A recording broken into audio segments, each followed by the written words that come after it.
more valuable than gold, and politely refused. The minute I returned home to the US, I began researching the ingredients from Ashraf's recipe. The first one was something called Marian thistle. What the heck was that? I thought.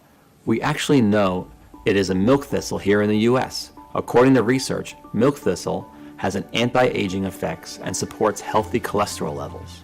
But more importantly, it detoxifies BPA, a compound known as an endocrine disrupting chemical, or EDC. Now, stay with me here because this is where it gets very interesting. BPA is found all over the world, in cans of food, plastics, sports drinks, and more. Scientists are only just beginning to understand why man-made chemicals like BPA are so harmful. It's believed once you come into contact with them, they enter our bloodstream and disrupt our delicate body functions. And I wasn't sure what that had to do with belly fat until I began to search deeper and struck gold. I studied by a team at the Department of Neuroscience in Ontario, Canada, less than 2 years ago. With barely a single view found by giving mice low doses of BPA, far lower than deemed safe by the US Food and Drug Administration, they became resistant to leptin. Their food intake was never suppressed, and they quickly put on weight. Incredible. But BPA is only one of many endocrine disrupting chemicals in our environment. TBT is found in paint, pesticides, and vinyl products. And a new March 2019 study published in Frontiers in Endocrinology has directly linked it to leptin resistance too. What about PFOA, endocrine disruptor found in Teflon, cookware that soaks into your food as you cook?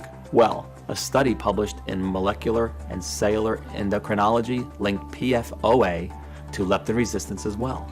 In fact, recently, the American Medical Association, the National Institutes of Health, and White House Task Force on Childhood Obesity declared endocrine disrupting chemicals an immediate danger to America's waistlines. Since then, study after study, like those published in the International Journal of Environmental Research and Public Health, Toxicological Sciences, even Dr. Oz have linked without a doubt endocrine disrupting chemicals to leptin resistance. We now know it's not because of your diet or how much exercise you do, nor your age, nor your genetics, or metabolism. Your food cravings have been scientifically unstoppable because of the invisible EDCs swimming in your bloodstream right now, causing havoc in every cell on your body. Well, what if we just moved to another part of the US or even abroad to escape them? But EDCs are everywhere, in every country on the earth. They are inescapable. They are in the air we breathe, our fruits, our meals, our cereals. They are even in our tap water. In fact, the USA has one of the highest levels of EDCs in tap water in the world, with over 76 different EDCs detected. Scary. Remember this graph. We see obesity and leptin resistance started around the 1950s. Now look at this graph of EDC exposure over time by a team at Stirling University in Scotland. Look familiar? Notice the rapid incline at 1950 matches exactly when obesity spiraled out of control.